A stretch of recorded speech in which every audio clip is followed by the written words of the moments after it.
শৈশব থেকেই আমার ভাই ছিল খুব চঞ্চল। যখন তার বয়স ১৬ থেকে ১৭তে পৌঁছায়, তখন ধীরে ধীরে তার মন মহল্লার মেয়েদের প্রতি আকৃষ্ট হতে থাকে। ভাইয়ের নাম ছিল অভিজিৎ, তবে পাড়ার সবাই তাকে আদর করে অভি বলে ডাকত। দেখতে যেমন সুন্দর ছিল, তেমনি তার মিষ্টি কথার মধ্যেও এক ধরনের আকর্ষণ ছিল, যা বয়স্ক মহিলারাও উপেক্ষা করতে পারত না। অনেক সময় তারা সঙ্গে কথা বলার বাহানা খুঁজে বেড়াত। অভিজিতের আরও একটা বিশেষ গুণ ছিল। সে সাধারণত এমন মহিলাদের সঙ্গে বন্ধুত্ব গড়ে তুলত যারা একা থাকতেন এবং পরিবারের দায়িত্বে ছিলেন। এতে করে তাদের সঙ্গে আলাপ ও দেখা করা সহজ হতো এবং সন্দেহের চোখে পড়তে হতো না। একদিন ভাই এসে আমাকে বলল, বোন, টিউশনে পড়তে আসা সেই মেয়েটি বেশ চমৎকার। তার বয়সও কম আর মিষ্টি চেহারার জন্য সবাই তাকে খেয়াল করে, তবে তার পরিবারের কেউ তার খুব একটা খোঁজখবর রাখে না। টিউশন শেষে প্রায়ই এখানে থেকে যায়, কিন্তু তার পরিবার জানতে চায় না সে কোথায় থাকে। ভাইয়ের কথা শুনে আমি কিছুটা অবাক হয়ে গেলাম। মনে হলো যেন তার মধ্যে ওই মেয়েটির প্রতি একটু বেশি আগ্রহ জন্মেছে। তবুও চুপ করেই রইলাম। কিছুক্ষণ পর সে বলল, তুমি যদি মেয়েটির সঙ্গে পরিচয় করিয়ে দিতে, তাহলে কাছে থেকে একবার দেখার সুযোগ পেতাম। আমি বললাম, কাল এসো, সে টিউশনে আসবে, তখন পরিচয় করিয়ে দেব। মেয়েটির সাথে পরিচয় করানোর পর অভিজিতের জীবন আরও চাঞ্চল্যকর হয়ে উঠল। তার অস্থির প্রকৃতির কারণে মহল্লার অনেক মেয়ে ও মহিলা অসুবিধায় পড়তে শুরু করল। শুধু পাড়ায় নয়, স্কুলেও অনেকের সঙ্গে তার বন্ধুত্ব গড়ে উঠেছিল। মহল্লার মহিলাদের সঙ্গে মেলামেশা যেন তার কাছে এক প্রকার বিনোদনের বিষয় হয়ে দাঁড়িয়েছিল। এর ফলে আমাদের বাড়িতে প্রায়ই তার বিরুদ্ধে অভিযোগ আসতে শুরু করল। আমাদের আব্বা আম্মা আরও বেশি চিন্তিত হয়ে পড়লেন। তারা ভাবতে থাকলেন, আমরা কেমন সন্তানকে বড় করছি। আব্বা প্রায়ই আল্লাহর কাছে প্রার্থনা করতেন যেন অভিজিৎ সঠিক পথে ফিরে আসে, কারণ এতে আমাদের পরিবারের সুনাম জড়িত। আসলে অভিজিৎ আমাদের পরিবারের বহু প্রতীক্ষিত সদস্য ছিল। দীর্ঘ প্রার্থনার পর তার জন্ম হয়েছিল, তাই সবাই তাকে স্নেহ করত এবং সে সবসময় নিজের মতো চলার সুযোগ পেত। এই ভালোবাসার পরিবেশে বড় হতে হতে তার মনে মহিলাদের প্রতি বিশেষ আকর্ষণ জন্মায়। বিশেষত তার চেয়ে বয়সে বড় মহিলাদের প্রতি তার আগ্রহ ছিল বেশি। প্রথমে এটি নিছক কৌতূহল ছিল, কিন্তু ক্রমেই এই অনুভূতি আরও গভীর হতে শুরু করে। আজকের এই গল্পে আমি আপনাদের জানাতে চলেছি আমার ভাই অভিজিতের জীবনের একটি গল্প। আর দয়া করে ভিডিওটি ভালো লাগলে একটি লাইক দিয়ে সমর্থন জানাবেন। আমার নাম পূজা, আর অভিজিৎ আমার ভাই, যাকে সবাই আদর করে অভি বলে ডাকে। ছোটবেলা থেকেই তার স্বভাব কিছুটা অদ্ভুত ছিল। যখন সে একটু বড় হল, তখন প্রায়ই নিজের ঘরে দীর্ঘ সময় ধরে বন্দী থাকত। ঘণ্টার পর ঘণ্টা ফোনে ব্যস্ত থাকত, আর আম্মু তাকে খেতে ডাকলেও সে নিজের মতো সময় কাটাত। মাঝে মাঝে কেবল খাবার খেতে বাইরে বেরোত। অভিজিতের পড়াশোনায় মনোযোগ কখনোই খুব ভালো ছিল না। ছোটবেলায় অর্থাৎ ১৫ বছর বয়স পর্যন্ত ঠিকঠাক স্কুলে যেত, কিন্তু ১৬ বছরে পৌঁছানোর পর থেকেই তার মন পড়াশোনার প্রতি অনাগ্রহী হয়ে ওঠে, আর মহল্লার মহিলাদের প্রতি তার আকর্ষণ শুরু হয়। তখন থেকেই স্কুল বা কোচিংয়ের মেয়েদের বদলে পাড়ার মহিলাদের সঙ্গে সময় কাটাতে আগ্রহী হয়ে ওঠে। সব সময় মহিলাদের কাছে গিয়ে গল্প করত, হাসি ঠাট্টা করত, আর মহিলারাও তাকে পছন্দ করত। মাঝে মাঝে পাড়ার মেয়েদের সঙ্গে মজা করার জন্য আমাদের বাড়িতে তার বিরুদ্ধে অভিযোগ আসত। এটা শুনে আব্বা এতটাই রেগে যে একবার অভিজিতের উপর হাত তুলতেন। কিন্তু এখন সে বড় হয়েছে, ফলে পাল্টা উত্তর দিতে শুরু করেছে। আব্বার সঙ্গে কথায় কথায় ঝগড়া লাগিয়ে কিছুদিনের জন্য কথা বন্ধ রাখে। আমাদের আব্বাম্মা ভীষণ চিন্তিত হয়ে পড়লেন এবং বারবার আল্লাহর কাছে প্রার্থনা করতে থাকলেন। তারা ভাবতে থাকলেন, আমাদের এমন সন্তান কেন হলো। অভিজিৎ অনেক দোয়ার পর আমাদের পরিবারে এসেছেন, কিন্তু এখন সেই প্রার্থনার ফল যেন উল্টো বোঝা হয়ে দাঁড়িয়েছে। পাড়ার লোকজনও তার কারণে বিরক্ত হতে শুরু করেছে। শেষ পর্যন্ত যখন আব্বা বুঝলেন যে বোঝানো কিংবা শাসন করে আর কিছু হবে না, তখন তিনি সিদ্ধান্ত নিলেন অভিজিৎকে কোনো কাজে ব্যস্ত রাখতে হবে। তিনি অনেক কষ্টে কিছু টাকা জোগাড় করে তার জন্য একটা ছোট্ট হাড়িগি দোকান খুলে দিলেন। আব্বা তাকে বললেন, বেটা, আমার বয়স হচ্ছে, একদিন আমাকে বিশ্রাম নিতে হবে। ঘরের খরচ চালানোর জন্য আমি এই দোকানটি তোমার নামে দিলাম। এখন থেকে তুমি দোকানের দায়িত্ব নেবে। মেহনত করবে তো? আমি তোমায় আরও সাহায্য করব। শুধু মাসে একবার হিসাবটা দেখাবে। এই কথাগুলো শুনে আমি অভিজিতের প্রতিক্রিয়া লক্ষ্য করছিলাম। সে মনে মনে খুশি হয়েছিল, কারণ বাড়িতে আম্মা আব্বার নজরদারির মধ্যে থাকতে হতো। কিন্তু এখন দোকানে বসে নিশ্চিন্তে সময় কাটানো যাবে। তার কাছে স্বাধীনতা পাওয়াটাই যেন সবচেয়ে আনন্দের বিষয় ছিল। এভাবেই অভিজিৎ দোকানে বসতে শুরু করল। যখন ক্রেতা কম আসত, তখন সে নিজের ফোন নিয়ে ব্যস্ত থাকত। ধীরে ধীরে দোকানটিও জমে উঠল, আর তার হাতে টাকা আসতে শুরু করল। এই টাকার স্বাদ পেয়ে তার মধ্যে আরও কিছু করার ইচ্ছা জাগল। দোকানে কাজ করতে করতে অভিজিৎ কিছুটা মজা পেত, তবে বয়স বাড়ার সঙ্গে সঙ্গে তার উদ্দেশ্য আরও দ্বিধাগ্রস্ত হতে থাকল। অভিজিৎ পাড়ার অনেক মহিলার সঙ্গে পরিচিত হয়ে গিয়েছিল। কোথা থেকে যেন তাদের ফোন নম্বর পেয়ে যেত এবং এমনভাবে কথা বলত যে তারা সহজেই তার উপর বিশ্বাস করতে শুরু করত। তার পরিচিত মহিলারা বেশিরভাগই বিধবা ছিলেন। ফোনে কথোপকথনের সময় অভিজিৎ এমনভাবে মিষ্টি করে কথা বলত যে অনেকেই তার কথায় মুগ্ধ হয়ে যেত। সে খুবই চতুরতার সঙ্গে তাদের দুর্বলতার সুযোগ নিত। এমনকি কিছু মহিলাকে বিয়ের প্রতিশ্রুতি দিয়ে তাদের সঙ্গে সম্পর্ক তৈরি করত। কয়েকদিন তাদের সঙ্গে আনন্দের সময় কাটানোর পর যখন তার ইচ্ছে মিটে যেত, তখন সে কোনো খোঁজ না রেখেই সেই সম্পর্ক থেকে বেরিয়ে আসত এবং নম্বরও মুছে ফেলত। এভাবেই তার জীবন চলতে থাকল এবং তার ফাঁদে পড়া মহিলার সংখ্যা বাড়তে থাকল। দিন দিন এসব বাড়তে থাকল। অন্যদিকে আম্মা আব্বু অভিজিতের এই আচরণে খুবই কষ্ট পেতেন। তারা আল্লাহর কাছে প্রার্থনা করতেন যেন অভিজিৎ একদিন সঠিক পথে ফিরে আসে। কিন্তু অভিজিৎ তার আচরণে সব সময় পরিবারের সবাইকে দুশ্চিন্তায় রাখত। তার বয়স যখন 24-এ পৌঁছাল, তখন আব্বার মনে তার বিয়ের চিন্তা আসে। তারা ভাবতে শুরু করলেন যে তাদের ছেলে এখন নিজের কাজে মনোযোগ দিচ্ছে। প্রতিবেশীরাও একইভাবে মনে করতে লাগল যে অভিজিৎ সঠিক পথে রয়েছে, কারণ বহুদিন ধরে তার নামে কোনো অভিযোগ আসেনি। আব্বা ভেদে খুশি ছিলেন যে তাদের দোকান সফল হয়েছে এবং তাদের ছেলে কাজে ব্যস্ত। কিন্তু বাস্তবটা ছিল ভিন্ন। অভিযোগ বাইরে থেকে বন্ধ থাকলেও আসলে তার চালচলন আগের চেয়ে আরও গোপনে চলে গিয়েছিল। আম্মা আব্বু যখন অভিজিতের জন্য পাত্রী দেখা শুরু করলেন, তখন তাকে বললেন, বেটা, আমরা চাই তোমার বিয়ে হোক। আমাদেরও নাতি নাতনির মুখ দেখার ইচ্ছে আছে। অভিজিৎ তাদের বলল, আব্বা, আমার তো এখনো বয়স হয়নি, আরও সময় দরকার নিজের কাজে মনোযোগ দিতে। তখন আব্বা বললেন, বিয়ের পর তোমার কাজ থেমে যাবে না, বরং তুমি তোমার স্ত্রীকে সঙ্গে নিয়ে আরও ভালোভাবে ব্যবসা সামলাতে পারবে। আমাদের ইচ্ছাটাও পূরণ হতে দাও। অনেকটা অনিচ্ছা সত্ত্বেও অভিজিৎ বিয়েতে সম্মতি দিল। এরপর তারা একটি মেয়ে পছন্দ করলেন যে দেখতে খুব সুন্দর না হলেও ঘরদোর সামলাতে বেশ পারদর্শী ছিল। আব্বা আম্মা সেই মেয়েটিকে পছন্দ করেন এবং অভিজিতের সঙ্গে তার বিয়ে দেন। বিয়ের প্রথম রাতেই অভিজিৎ তার স্ত্রীকে বলল, এই বিয়েতে আমার বিশেষ কোনো আগ্রহ ছিল না, আমি শুধু আমার আব্বার খুশির জন্য এই বিয়ে করেছি। তুমি এই বাড়িতে তাদের সেবা করবে, তবে আমার ব্যাপারে কিছু বলবে না। আমি কোথায় যাই, কি করি, এসব নিয়ে প্রশ্ন করবে না। অভিজিতের স্ত্রী চুপচাপ এসব মেনে নিয়ে সংসার শুরু করলেন। তিনি তার কাজের মাধ্যমে শ্বশুর শাশুড়ির মন জয় করতে পারলেও অভিজিতের মন জয় করতে পারলেন না।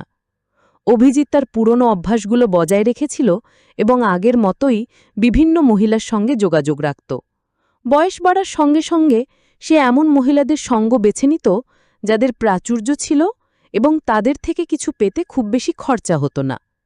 এভাবেই তার জীবন চলতে থাকল।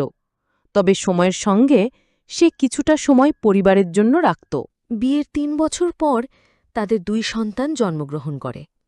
তখন অভিজিতের স্ত্রী তাকে বোঝানোর চেষ্টা করেন, দেখো, আমাদের এখন 2 সন্তান রয়েছে, তোমার উচিত ওদের প্রতি মনোযোগ দেওয়া।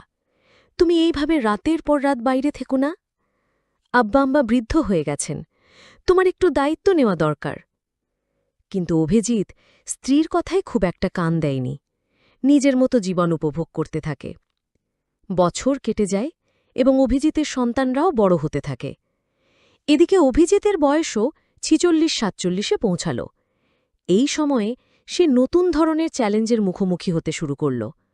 তবে কি সে তার পুরনো অভ্যাস থেকে কিছু শিখতে পারবে? যখন তার বয়স প্রায় 48-এ পৌঁছাল, তখনও তার চালচলন এমন ছিল যে কেউ বুঝতে পারত না সে এই বয়সের মানুষ, বরং সে সবসময় তরুণদের মতো পোশাক আশাকে নিজেকে গুছিয়ে রাখত। তার আর্থিক অবস্থাও ভালো ছিল। একদিন হঠাৎ আমাদের পাড়ার একজন খুব রাগ নিয়ে আমাদের বাড়িতে এলো এবং বলল, বোনজি, দেখুন, আপনার ভাইয়ের ছেলে তো একেবারে সীমা ছাড়িয়ে গেছে, স্কুলের একটা মেয়েকে বিরক্ত করছিল। এটা শুনে আমি হতবাক হয়ে গেলাম। ভাবলাম, আমার ভাই অভিজিৎ ছোটবেলায় যেমন কিছু অপকর্ম করেছিল, এখন তার সন্তানেরাও সেই পথেই হাঁটছে। আমার ভাই অভিজিৎ ছোটবেলায় একটু বেপরোয়া স্বভাবের ছিল, এবং এখন তার সন্তানেরাও যেন তার বাবার সেই বেপরোয়া স্বভাবতেই গ্রহণ করছে। কিছুদিন আগে গ্রামে ফিরে আমি তাকে তার ছেলেদের এসব আচরণের কথা জানালাম। এতে সে বেশ চিন্তিত হয়ে পড়ে এবং তাদের সঠিক পথে ফেরানোর চেষ্টা করে। কিন্তু ছেলেরা যেন তার নিজের ছোটবেলার কর্মকাণ্ডের প্রতিচ্ছবি, তারা তার কথা শুনতেই চায় না। অভিজিৎ উপলব্ধি করে যে তার ছোটবেলায় করা ভুলগুলো এখন তার ছেলেদের মধ্যেই প্রকাশ পাচ্ছে। একসময় সে অতীতে ফিরে যায় এবং নিজের জীবনের একটি বিশেষ সময়ের কথা মনে পড়ে। তখন তার বন্ধুত্ব হয়েছিল একজন অভিজ্ঞ শিক্ষিকার সাথে, যিনি একাকী জীবনযাপন করছিলেন।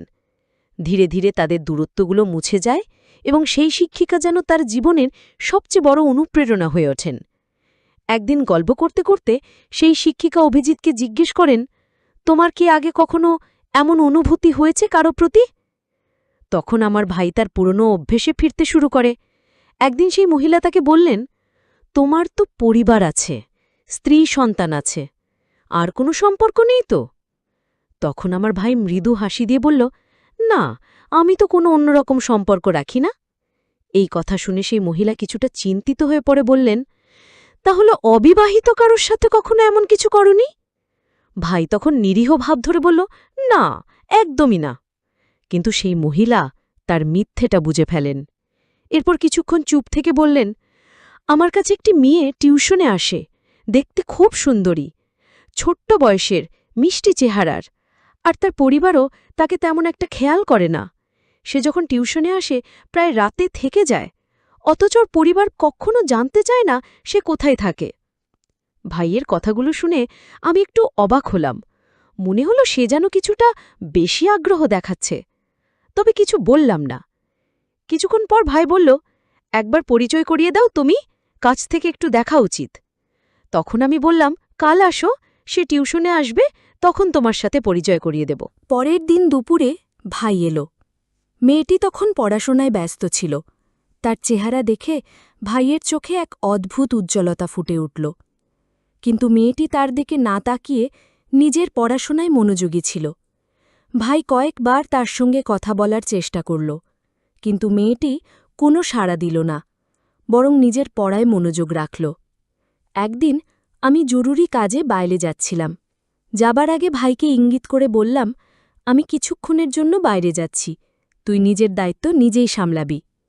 বাইরে যাওয়ার পর ভাই মেয়েটির দিকে এগিয়ে গেল এবং কথা বলার চেষ্টা করল। মেয়েটি প্রথমে কিছুটা অবাক হলেও বিনয়ের সাথে কয়েকটা কথা বলল, কিন্তু এরপর বুঝতে পেরে আর কথা বাড়াতে চাইল না। এই ঘটনার পর থেকে মেয়েটি আর পড়তে আসেনি। আমি ভাইকে এই বিষয়ে জানতে চাইলে সে শুধুমাত্র হেসে বিষয়টা এড়িয়ে গেল। এতে পরিস্থিতি একটু জটিল হয়ে উঠল। আমি আশা করেছিলাম ভাই নিজের দায়িত্বের গুরুত্ব বুঝে সঠিক পথে চলবে। ভাই বলল, বোন, তুমি বুঝবে না, যারা একবার আমার সঙ্গে বন্ধুত্ব করে তারা প্রায়ই আবার দেখা করতে আসে। দেখো, কিছুদিনের মধ্যেই ও ফিরে আসবে। কিন্তু সেই প্রতীক্ষার দিন আর কখনো ফিরে এলো না। এরপর ভাইয়ের মন যেন প্রাপ্তবয়স্ক মেয়েদের দিকে আকৃষ্ট হতে লাগল। বিশেষ করে যাদের জীবনে কিছুটা অভাব আছে, তাদের প্রতি তার আলাদা একটি সহানুভূতি ছিল। প্রথমে ভাই কিছুদিন অপেক্ষা করল, ভেবেছিল মেয়েটি আবার আসবে, কিন্তু সময় যেন অন্য কিছু ঠিক করে রেখেছিল। একদিন রাস্তায় হাঁটতে গিয়ে হঠাৎ একটি চেনা কণ্ঠ শুনে সে থমকে দাঁড়াল। অবাক হয়ে ফিরে দেখে সেই পরিচিত মুখ, যে কিনা তার জীবনের পুরনো স্মৃতির একটি অংশে ছিল। এ যেন অতীতের কোনো স্মৃতির হঠাৎ উপস্থিতি। ভাইয়ের মনে কিছুটা অপরাধবোধ জাগে, কারণ সে এই মহিলার সঙ্গে কিছু সময় কাটিয়ে হঠাৎ চলে গিয়েছিল। মহিলা তখন তাকে থামিয়ে জিজ্ঞাসা করলেন, তুমি কি জানো তোমার চলে যাওয়ার পর আমার জীবনে কি ঘটেছিল? ভাই প্রথমে কিছুটা অবাক হলেও মনোযোগ দিয়ে শুনতে শুরু করল। মহিলার চোখে কষ্টের ছাপ স্পষ্ট, আর মুখে জমে থাকা জীবনের দীর্ঘদিনের বেদনা ফুটে উঠছে। তিনি বলতে লাগলেন, তোমার চলে যাওয়ার পর আমার জীবন পুরোপুরি বদলে গিয়েছিল। আমি যখন অন্তঃস্থাতা হয়ে পড়লাম, তখন আমার পরিবারের সদস্যরা আমাকে ভুল বুঝে বাড়ি থেকে বের করে দিল। অনেক জায়গায় ঘুরে একসময় একটা ছোট্ট ভাড়া করা ঘরে আশ্রয় নিলাম। সেখানে মানুষের বাড়িতে কাজ করে কোনোভাবে নিজের দিন চালাতে লাগলাম। তোমার সঙ্গে দেখা হওয়ার পরে এতদিন পর শুধু একটি কথাই জানাতে এসেছি, আমার সন্তান তোমারই রক্তের অংশ। ভাই এই কথা শুনে যেন স্তব্ধ হয়ে গেল। সে হতবাক হয়ে বলল, কিন্তু কি প্রমাণ আছে যে সে আমার সন্তান? তখন মহিলা বললেন, যদি বিশ্বাস না হয় তাহলে সন্তানের ডিএনএ পরীক্ষা করিয়ে দেখো, সত্যি নিজের চোখেই দেখবে। কথা মতো মহিলা তার সন্তানের কিছু নখ কেটে নিয়ে এলেন এবং ভাইকে দিলেন। ভাই সেই প্রমাণ নিয়ে পরীক্ষার জন্য বেরিয়ে পড়ল। কয়েকদিন পর পরীক্ষার রিপোর্ট এলো এবং দেখা গেল মহিলার কথাই সত্যি। রিপোর্টে স্পষ্ট ছিল যে সেই সন্তান ভাইয়েরই। এই সত্যটা জানার পর ভাই নিজের ভুল বুঝতে পারল, কিন্তু তখন আর কিছু করার সুযোগ ছিল না। এর পরের কয়েক মাস ভাই বারবার মহিলার কাছে গিয়ে প্রার্থনা করল যেন তাকে একবার সন্তানের সঙ্গে দেখা করতে দেয়া হয়। প্রথমে মহিলা রাজি হননি, কিন্তু প্রায় ১.৫ মাস পর তিনি ভাইকে তার বাড়িতে ডেকে নেন। সন্তানের ঘরের দিকে ইশারা করে বললেন, যাও, তোমার সন্তানকে দেখো। ভাই শিশুটিকে কোলে নিতে চাইলে মহিলা তাকে সন্তানের কাছে নিয়ে গেলেন। তার চোখে কষ্টের ছাপ ছিল। তিনি বললেন, আমি এতদিন একাই এই শিশুটিকে বড় করেছি, ও আমার একমাত্র সহায়, কিন্তু তুমি এসে আমাদের জীবনটা এলোমেলো করে দিয়েছ। এই কথা বলে মহিলা চলে গেলেন। বাচ্চাটি তখন অসুস্থ ছিল। টাকা না থাকায় তাকে ভালো কোনো চিকিৎসা করাতে পারেননি। ভাইয়ের মনে হল যেন পায়ের নিচের মাটি সরে গেছে। শিশুটিকে বুকে জড়িয়ে ধরে সে দ্রুত হাসপাতালে নিয়ে গেল। ডাক্তার পরীক্ষা করে বললেন, শিশুটি মানসিক আঘাতে আছে, তার স্মৃতিশক্তি দুর্বল হয়ে গেছে এবং কিছুটা মানসিক ভারসাম্য হারিয়েছে। সে কখনো পুরোপুরি সুস্থ হবে কিনা বলা যাচ্ছে না।